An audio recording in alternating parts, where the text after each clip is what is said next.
Good morning and welcome to Passport to the World with Kathy Retief-Neal. I have in the studio with me, okay folks, time for you to guess, moving sushi. Hi. And they are not a Chinese takeaway, I promise you're a Japanese restaurant. Yeah, we do not cater for parties. Folks, we have Mike and Linda Markovina in the studio with us this morning, and of course they are from Moving Sushi. And just a very quick explanation of that, because they have been on the show before, but for those of you who don't know, tell us where the Moving Sushi comes from. Well, Moving Sushi was something that we started in 2008 when Mike and I kind of traveled around the world for 2 years looking for people and places that were working in ocean conservation and doing a positive thing when it comes to the ocean. And the name just kind of stuck, and we've kept it all these years. And now we do pretty much the same thing still, but just not living out of a car. So traveling around, looking at ocean conservation and marine science, and we do expeditions and... Listen, you're talking about marine science. And Yeah. Exactly. Yeah. I want you to tell us just very, very briefly about something about yourself, and then we're going to ask Mike something about himself. Oh, so then they get a better grip on the moving sushi thing. Well, I'm a photojournalist and a travel writer, and I look at a lot of stuff around Africa and beyond, and positive travel, and excited about conservation things. So that's kind of where I seem to fit in. And then Madeir is a bit of a... Yeah, I'm actually a fisheries scientist. I think that's where that part comes in. And I've been working all over East Africa and West Africa in fisheries law enforcement and on the Great Lakes, and traveling around and working with different governments on fisheries-related issues. So I've spent my whole professional career in the fisheries sector, and that's my passion, really. Well, there you go. And the two of you complement one another so well. No, I mean, this is a perfect kind of relationship, not just as people, Yes, because you are a married couple, yes, but also because of your occupations. The one sort of complements the other, and that is so fantastic, because you also do videos and filmmaking and all kinds of things. We started getting into filmmaking and doing videos a couple of years back, and it seems to be going really well. And I think the nice thing is because we can complement like the heavy scientific stuff with the more creative side, and actually start doing things that aren't just strictly in our own professions, which has always been quite nice because we keep each other creative and grounded at the same time. I find that with the imagery, especially the film, it really transcends all cultural and language divides and barriers, especially when you're in rural communities in East Africa or West Africa, wherever it may be. So if you get to share the imagery, people can really relate to it. And I think that adds a lot of value in communicating sort of scientific findings or understandings or research, just using simple imagery and letting locals and people be involved. And I find that has been a real big benefit to us in working in this field. But what an ideal occupation for a couple. Yeah, I mean, it's great. in couples, you always find the one is in banking and the other one works for the municipality or whatever the case may be, whereas you two complement each other so beautifully that when you decide to take off and go and do something, you can do it. And you can handle the entire project just between the two of you, and that's just amazing. I think I wish Linda wasn't banking, because maybe you could fund a lot of our work. We might be able to do a lot more if one of us is a little bit well off. No, it's good. We kind of come as like a complete total package, like jack of all trades, being able to do Punch and Judy. Pretty much, yeah. Yeah, we're like a walking circus though. When we go when we go in full work mode, it's camera bags and How do you boxes get and through dive gear. airport security, We by look the like way? a traveling circus. It's ridiculous. Blink and smile. And the last one when we went to Senegal, he had surfboards as well. So on top of all the camera gear and the dive gear and our actual clothes that we have to physically wear when we're there, we've got these giant coffin board bags that we've got to drag through customs and knock people over with. And oh God, it's just, we look crazy when we go anywhere. And let me tell you, you wouldn't have any other way, would you? Oh, absolutely not. So He signed the amazing. prenup, so he's in. You've had it, Mike. Yeah. I'm done. You're done.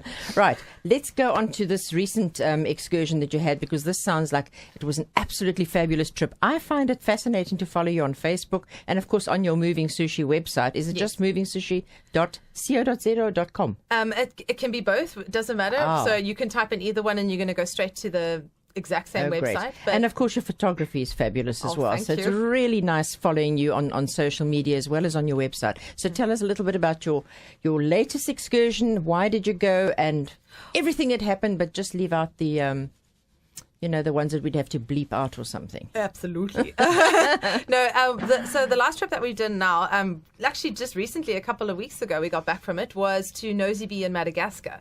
And neither of us had actually ever traveled to Madagascar, which, you know, when we actually sat down and thought about That's it. amazing. I know. Yeah. You've been everywhere. Fourth largest island in the world, and it's on our doorstep, and we've never wandered over the pond to get there. Can you believe I it? just, when we got the invite over, we were just kind of going, have we really never been there? And I think that was the exciting part about it for us, because, you know, you get that thrill of travel again where you're kind of going, okay, this is a new adventure, it's a new place. And the really amazing thing about it was that we got to spend pretty much every day in the water, which is our ideal kind of lifestyle. Is either of you a Pisces? No, I'm Cancerian surprised. and a Leo. So, Oh, well, you shouldn't be in the water. No, a Cancerian, isn't that a crab? yeah. Well, okay, so you So can be in the close. water, but not so much about Leo. Anyhow, jokes aside, carry on. No, it was absolutely amazing. And the coolest thing I liked about it was that I didn't realize how short the flight over actually was. It's that little was it a? It wasn't. It was a jet engine. It was it's an the Embraer Airlink, jet. Yeah, The the Airlink Airlink one Embraer. that goes over. So it's not one of those big, massive planes. And it took 3 hours to get there. Did they from have enough Joburg. room for all your luggage and all your stuff that you take with Ooh, you? Just a between question. us and the Actually, that was Yeah. quite a task as well. We had to do a little bit of sweet charming as we arrived into the check-in, because we didn't realize that it was a 20 wee kg one. bag limit. And we're like, hey, here's about 40 kgs of camera equipment. Please let us on. So, yeah, no, we made a plan. We always do. But it was an amazing, quick little flight to get over there. And that place is beautiful. It must be fabulous when you're flying in just to see that expansive ocean and the island below. Yeah, beneath you can see a little bit of the the Madagascar I mainland. was going to ask you, where the devil did you go? Did you Yeah. go via Cairo? My brain is all over the place. And then landed, as you're coming in, I think when you land on Nosy Be, you get these beautiful palm trees. You can see the lagoons and the little bits of blue water. It's Paradise. It really is. It's pretty amazing. And the Where water's does nice that- and warm, Yeah, which of is my course. favorite.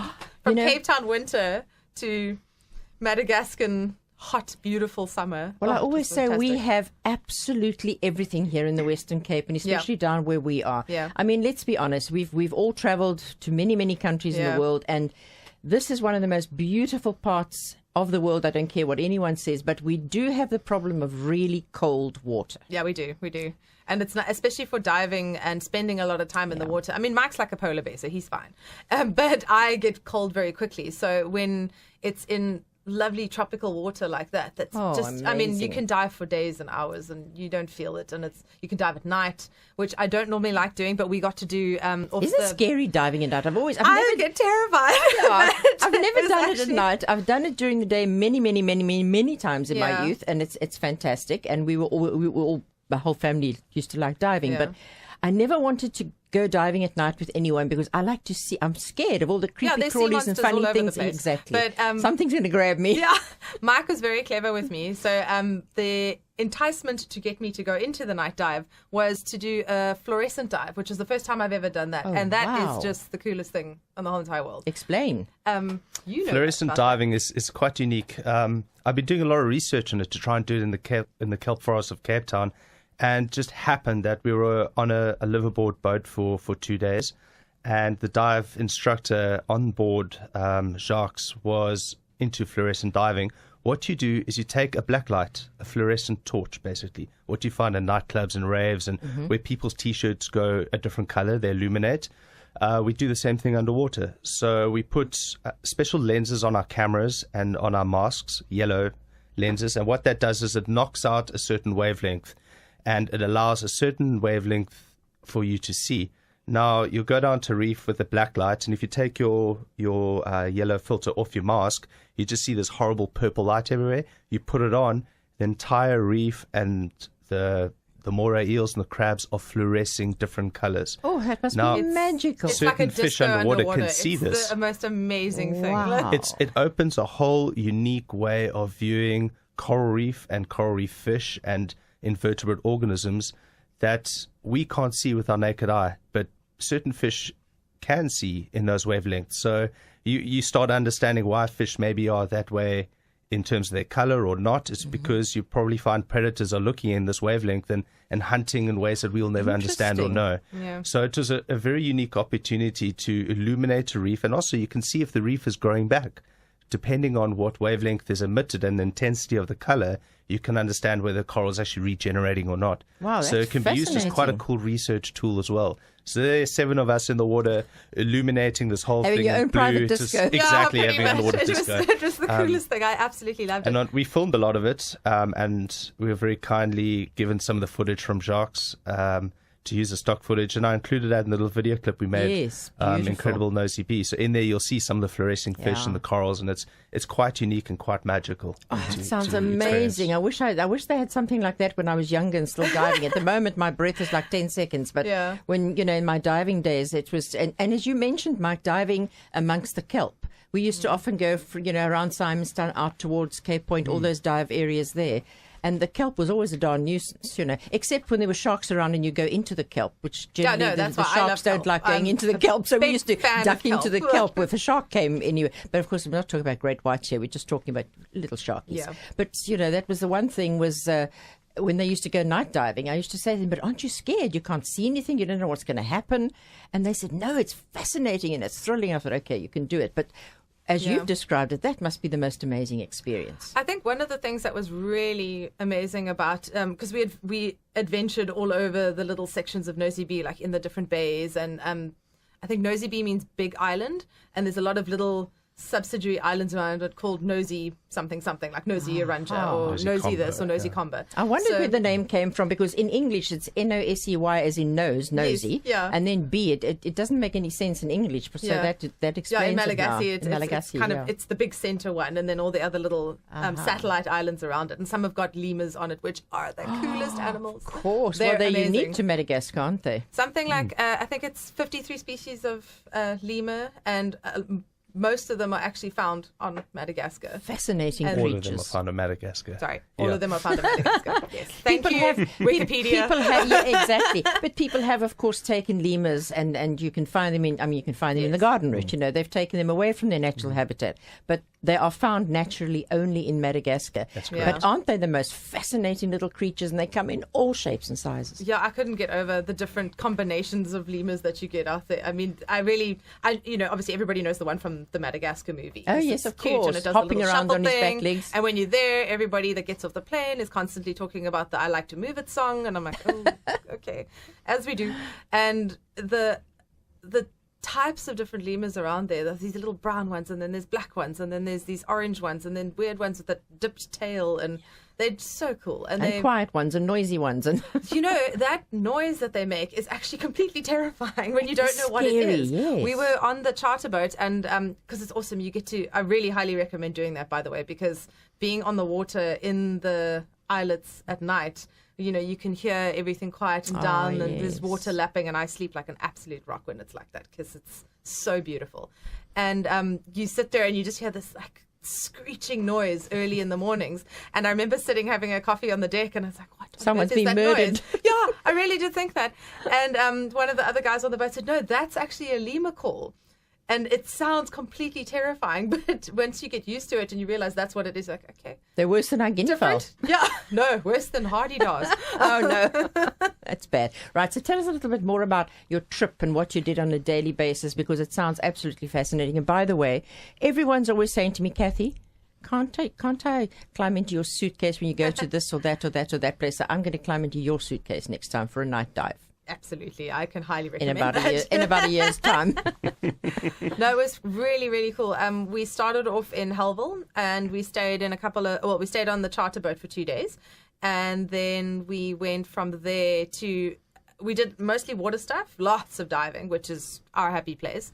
And then we went to a couple of resorts, and we did explorations on the Nosy Be itself, and we went to Nosy Combo, I think. Nosy Combo, that's Yeah. correct. Yeah. Nosy Combo, and then we went to you're going to hate me for this, a private island for 2 days, which was just amazing. Look at my eyes. I This know. is from deadlines I till actually 2 o'clock felt- every morning. I felt so ill sending out the tweets when I was posting pictures of where I was, because I'm like, oh, my friends are going to just hate me. This is Absolutely. that moment where people moan and say, you cannot ever complain about your life because look where Exactly. you are. But you don't, so no, that's never, fine.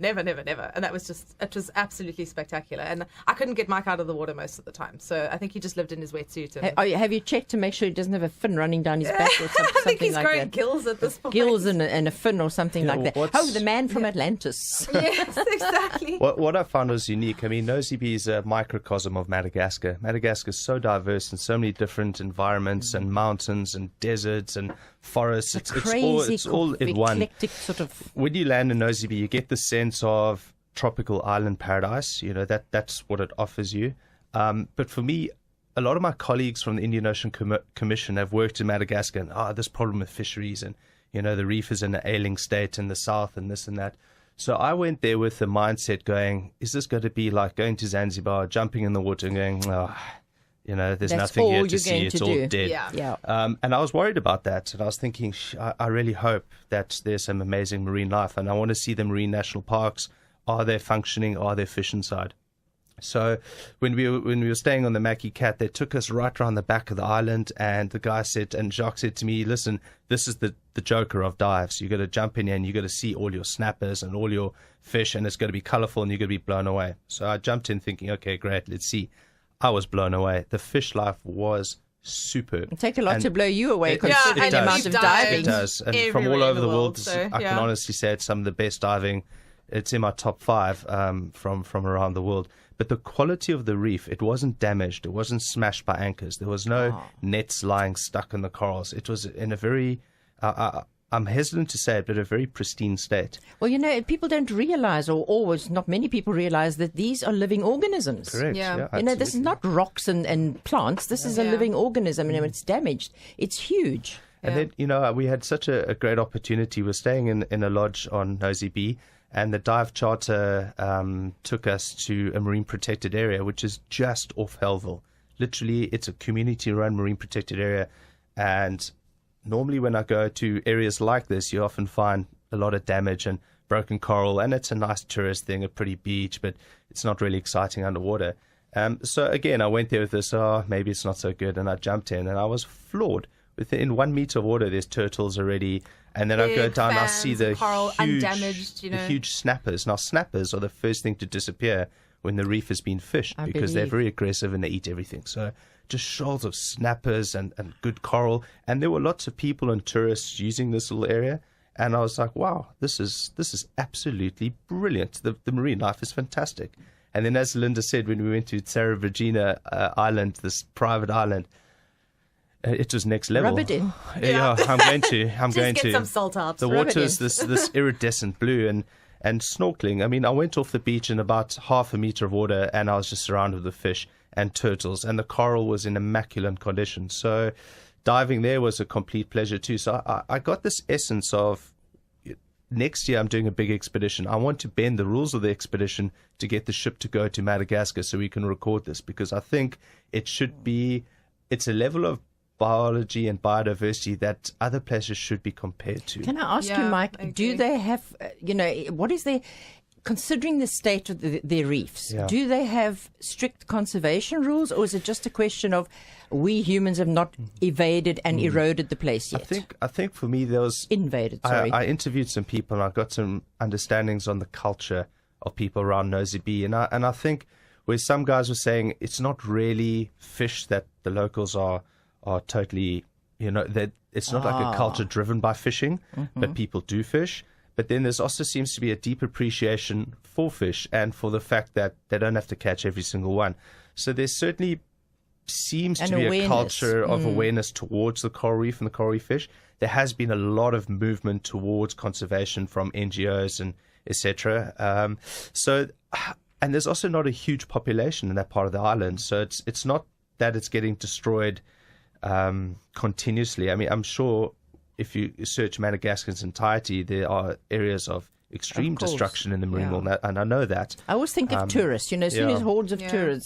tourists start to invade a place, Sure. because Yeah. that's when the damage starts. But it seems to me that it's not the kind of place that is overrun No, but I by also tourists think every year. it can handle tourism because Yeah. there are a lot of resorts. There are a lot of excellent resorts, So it's great spread quality. People be comfortable. You certainly got your luxuries.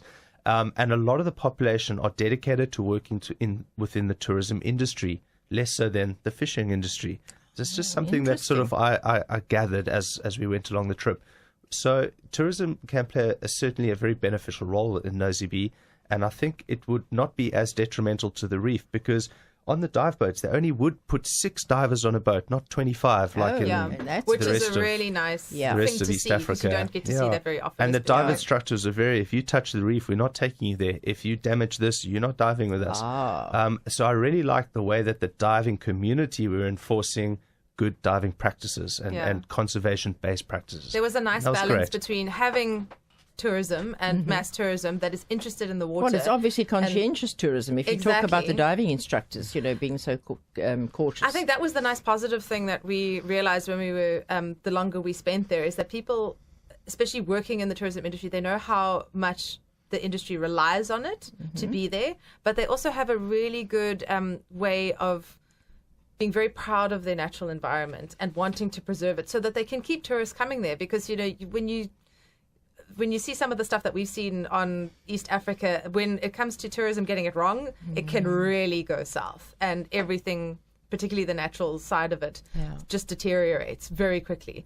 And so, I only hope that they just keep that attitude up there, because it's amazing, and it's you can see it when you get into the water. It sounds like a very, very special place. But tell me, if you, you guys are obviously water babies. You love your diving and everything marine and ocean and all the rest of it. But let's say if would you recommend Madagascar to people who, of course, if you go to Madagascar, you have to swim and you have to dive and you have to go out on the boats and this kind of thing. But what else would you do? Is there other forms of entertainment, or is it all about the beach and the ocean and just that laid-back, leisurely lifestyle? Do you know, I can't speak for the rest of Madagascar because I only got to see Nosy Be side of it. But just from that side of the island, my gosh, there's hiking around there. It's a very, a place where you need to get out and be in the environment. Literally we got to go to nature.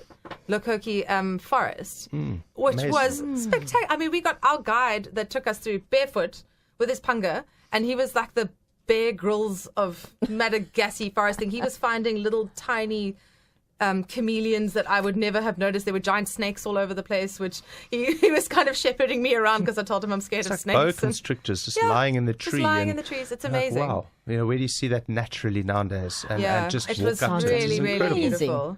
And I think that's the nice thing about it, is that it's there's piroguing, there's kayaking, there's hiking. You can actually spend a lot of time on the island side as well, exploring what happens around there. There's a lot of history. Yeah. A lot of history. And the history is very interesting. We joined a tour company who took us around the island, and they're from Nosy Be Tourism, organized it for us. And I tell you what, this guy's knowledge was exceptional. And I like to pepper questions because I want to know.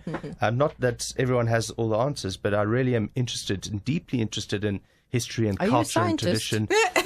Maybe. And his knowledge of how people do things, why people do things, and the little nuances on culture and traditions that really give you that sense of place. That's what we got from it. You can get that without even getting into the water. The water is a bonus. Yeah. It's an absolute A bonus. big bonus, but a great bonus. You kind of get, it's like having surf and turf. You get the best of both worlds on one plate, which was actually really, really fun. Sounds absolutely amazing. Would you guys go back again? Is it something you... Oh, yeah, tomorrow. Very, very With silly more dive question, gear but I had and more... to ask it. Yeah, absolutely. No, I enjoyed that island. Cameras a lot. are ready. Yeah.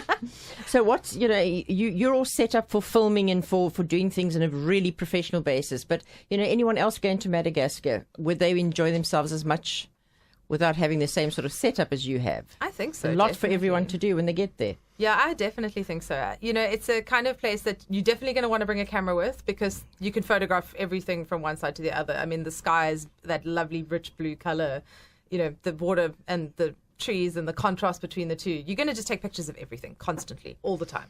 So, budding photographers are going to love it. I think biologists are going to love it, because there's a lot of species and a lot of interesting flora and fauna on land. And unique to the island. Exactly, Stuff very unique you're not to going it. to see anywhere else. Yeah. And then there's the Langi Lang forest and the yes, I've distilling heard of the about Everything flowers. smells like Langi Lang. the It's vanilla. amazing. It's a beautiful You go down smell. to Helville. Helville's really interesting. I loved Helville.